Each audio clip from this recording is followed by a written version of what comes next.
ओम नमो भगवते वासुदेवाय। लंबोदरम परम सुंदरमेकदंतं रक्तांबरं त्रिनयनं परमं पवित्रम्। उद्दिवाकर करोज्ज्वलकायकान्तं विघ्नेश्वरं सकलविघ्नहरं नमामि। नारायण नमस्कृत्यं नरं चैव नरोत्तमं देवी सरस्वती व्यासं ततो जयमुदीरये। अज्ञानतिमिरान्धस्य ज्ञानाञ्जनशलाकया चक्षुरुन्मीलितं येन तस्मै श्रीगुरवे नमः। आनंद कंद परमानंद अकारण करुणा वर्णालय भगवान की कृपा से हम और आप श्रीमद् भागवत महापुराण के प्रथम स्कंध के पंचम अध्याय की कथा श्रवण करने जा रहे। अभी हमने चतुर्थ अध्याय की कथा का श्रवण किया था। उसमें आया था कि व्यास जी असंतुष्ट थे, उनके मन में संतुष्टि नहीं थी। वो खिन्न मन से अपने आश्रम में सरस्वती नदी के किनारे बैठे हुए थे। उसी समय नारद जी वहां पहुंचते। नारद जी को खड़े होकर उन्होंने प्रणाम किया, उनका स्वागत किया और उनको बिठाला। बैठने के लिए उचित आसन दिया, उनका पूजन किया। नारद जी जब सुखपूर्वक बैठे हुए थे, नारद जी ने देखा कि व्यास जी कुछ खिन्न दिख रहे हैं। तब नारद जी व्यास जी से पूछते हैं कि हे व्यास जी, पाराशर्य महाभागो भवतः कच्चिदात्मना परितुष्यति शारीरो आत्मा मानसेव वा। कहते हैं व्यास जी से नारद जी कि हे व्यास जी, आपका शरीर और मन अपने किए हुए कर्मों और उसका चिंतन जो आपने किया उससे संतुष्ट तो है ना? क्योंकि जो आपने महाभारत की रचना की वह बड़ी ही अद्भुत है, अद्वितीय है और धर्म कर्म आदि सभी पुरुषार्थों से परिपूर्ण है। फिर भी मुझे ऐसा लगता है कि आप अकृतार्थ से जान पड़ते हैं, असंतुष्ट जान पड़ते हैं। आप किस विषय में शोक कर रहे हैं? तब व्यास जी नारद जी से कहते हैं कि हे नारद जी, असत्मेव मे सर्वमिदं तेयोक्तो तथापि नात्मा परितुष्य मे तन्मूलं व्यक्तमगाधुबोधं प्रच्छामहेष्वात्मभवातु भूतम्। नारद जी कह रहे हैं, व्यास जी कहते हैं कि हे नारद जी, आपने जो मेरे विषय में कहा है वह सब सत्य है। इतना सब कुछ करने के बाद भी, क्योंकि व्यास जी ने ही वेदों के विभाग, एक वेद से 4 वेद में विभक्त किया वेद को, और उन्हीं वेदों के द्वारा अनेक स्मृतियां, अनेक पुराण बनाए गए। यानी सबके मूल में व्यास जी ही हैं। क्योंकि व्यास जी भगवान के 17वें कला अवतार हैं। व्यास जी का जन्म पाराशर जी के द्वारा वसु की कन्या सत्यवती के गर्भ से भगवान ने अपनी इच्छा से व्यास जी के रूप में अवतार ग्रहण किया और वेदों के विभाग किए, अनेक पुराणों की रचना की। यानी जितने भी वेद शास्त्र जो कुछ भी है सबके मूल में व्यास जी ही हैं। इसके बाद भी कह रहे कि मेरे सब कुछ करने के बाद मुझे संतुष्टि नहीं प्राप्त हुई, मुझे शांति प्राप्त नहीं हुई। इसका कारण क्या है हे नारद जी, वह आप ही बतलाइए, क्योंकि आपका जो ज्ञान है वह अगाध है। आप साक्षात ब्रह्मा जी के मानस पुत्र हैं, अतः मैं आपसे ही इसका कारण पूछ रहा हूं। योग, अनुष्ठान, धर्म, कर्म, नियम आदि के द्वारा मैंने परब्रह्म और शब्द ब्रह्म दोनों की पूर्ण प्राप्ति कर ली, लेकिन पूर्ण प्राप्ति कर लेने के बाद भी मुझे संतुष्टि प्राप्त नहीं हुई। अब मुझ में कमी क्या है? अतः यह आप ही बता सकते हैं कि मेरे अंदर कमी क्या है। तब नारद जी व्यास जी से कहते हैं कि हे व्यास जी, भवतानुदित प्रायम यशो भगवतो मलम एने वाशौ न तुष्येतो मन्ये तद्दर्शनम खिलम। नारद जी व्यास जी से कहते हैं कि हे व्यास जी, आपने अभी तक जो वेदों के विभाग किए, महाभारत की रचना की, सब कुछ हुआ, लेकिन भगवान के निर्मल यश का आपने गान नहीं किया। मेरा मानना है कि जिससे यदि भगवान संतुष्ट ना हो, वह शास्त्र हो चाहे ज्ञान हो, सब अधूरा है। आपने धर्म कर्म आदि का जिस प्रकार से निरूपण किया, वैसा भगवान की महिमा का निरूपण आपने नहीं किया है, जिसके कारण आपको असंतुष्टि है। तद्वाग्य सर्गो जनताघ विप्लवो यस्मिन् प्रतिश्लोकं बद्धवत्यपि नामानुनन्तस्य यशोऽङ्कुतानि यच्छृण्वन्ति गायन्ति गृह्णन्ति साधवः। नारद जी कहते हैं कि हे व्यास जी, जिसमें सुंदर रचना भी नहीं होती है, जिसमें शुद्ध शब्द भी नहीं होते हैं, परंतु जिस रचना में या जिन वचनों में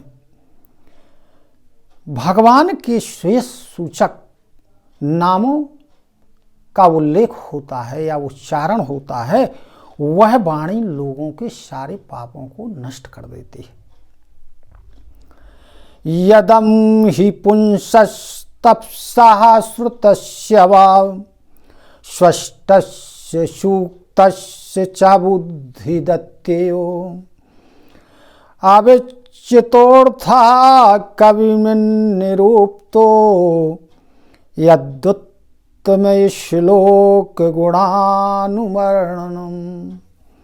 कहते हैं हे व्यास जी, विद्वानों ने इस बात का निरूपण किया है कि मनुष्य की तपस्या, वेदों का अध्ययन, यज्ञ, अनुष्ठान, स्वाध्याय, ज्ञान, दान आदि जो कुछ भी है, उसका केवल एक ही प्रयोजन है कि उसमें भगवान के निर्मल यश का गान हो, उनके गुणों और लीलाओं का वर्णन किया जाए।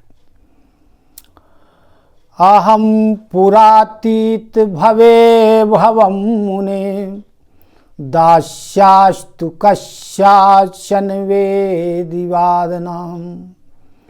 निरूपितो बालक वियोगनाम शुश्रूषणे प्रावृषि निर्विवक्षताम। नारद जी व्यास जी से कहते हैं कि हे मुनि, मैं अपने पूर्व जन्म की कहानी आपको सुनाता हूँ, कथा आपको सुनाता हूँ। पूर्व जन्म में मैं वेदवादी ब्राह्मणों की दासी का पुत्र था, और जो वे वेदवादी ब्राह्मण थे वो वर्षा ऋतु में चातुर्मास कर रहे थे। चातुर्मास बरसात में किया जाता है, क्योंकि महात्मा लोग उसमें भ्रमण नहीं करते, एक ही स्थान पर रह के अपना भजन पूजन करते हैं और बरसात का समय व्यतीत करते। क्योंकि बरसात में आवागमन में असुविधा होती है, वर्षा होने के कारण कीचड़ हो जाता है, नदी नाले हो जाते हैं, जिसके कारण असुविधा होती है। अनेक प्रकार के जीव जंतु कृमि जीव बरसात में पैदा होते हैं, अतः चलने फिरने के द्वारा हिंसा होती है। यह सोचकर भी महात्मा लोग एक स्थान पर रह करके बरसात का समय निकालते हैं और भगवान का वहीं पर भजन पूजन करते हैं। नारद जी कहते हैं कि मुझे उनकी सेवा में नियुक्त कर दिया गया, मैं उनकी सेवा करने लगा। यद्यपि मैं बहुत छोटा बालक था, क्योंकि नारद जी की उस समय अवस्था 5 वर्ष से भी कम थी, यानी 5 वर्ष थी। फिर भी मैं किसी प्रकार की चंचलता नहीं करता था, मेरे में लड़कपन नहीं था। खेल कूद आदि से मैं दूर रहता था, जितेंद्रिय था, उनकी आज्ञानुसार उनकी सेवा किया करता था और उनकी ही अनुमति से बर्तनों में लगा हुआ जूठन निकाल करके मैं एक समय भोजन किया करता था। मेरा शील स्वभाव देख करके, गंभीरता देख करके उन समदर्शी मुनियों ने मेरे ऊपर बड़ी कृपा की, जिसके कारण मेरे जो समस्त पाप थे वो सभी पाप नष्ट हो गए। सेवा से जो मेरा हृदय था वो शुद्ध हो गया। वे लोग जैसा भजन पूजन किया करते थे उसी प्रकार का भजन पूजन करने में मेरी भी रुचि बढ़ गई। सत्संग किया करते थे महात्मा लोग, जब समय रहता था तो वो सत्संग किया करते थे, तो उस सत्संग के सुनने से मेरी भगवान में रुचि हो गई। मैं उनका बड़ा अनुरागी था, विनयी था, मेरे हृदय में श्रद्धा भी थी, संयम था, मन वचन और कर्म से मैं उनका आज्ञाकारी बन गया था। ज्ञानम गोहतमम यत्तत् साक्षात् भगवतोदितम् अन्वोचन गमिष्यन्तः कृपया दीनवत् शलाः। कहते हैं नारद जी कि हे व्यास जी, उन दीन वत्सल महात्माओं ने जब वो वहां से जाने लगे तो कृपा करके मुझे उन्होंने ज्ञान का उपदेश किया। तब व्यास जी नारद जी से पूछते हैं कि कौन से ज्ञान का उपदेश किया। तब नारद जी कहते हैं कि जिसका उपदेश शंभ भगवान ने अपने मुख से किया है, जिससे भगवान की माया को जाना जा सकता है, अतः उस ज्ञान के द्वारा मैं भगवान की माया को जान सका, जिसके जान लेने पर भगवान के परम पद की प्राप्ति हो जाती है। पुरुषोत्तम भगवान श्री कृष्ण के प्रति समर्पित कर्मों को जो समर्पित कर देता है, उसके तीनों तापों का नाश हो जाता है और तीनों तापों को नष्ट करने की वही एक औषधि है। यह बात मैंने आपको पूर्व में बतला दी है। आमयो यक्षभूतानां जायते सुब्रतो तदेव ह्यामयं द्रव्यं ना पुनाति चिकित्सितम्।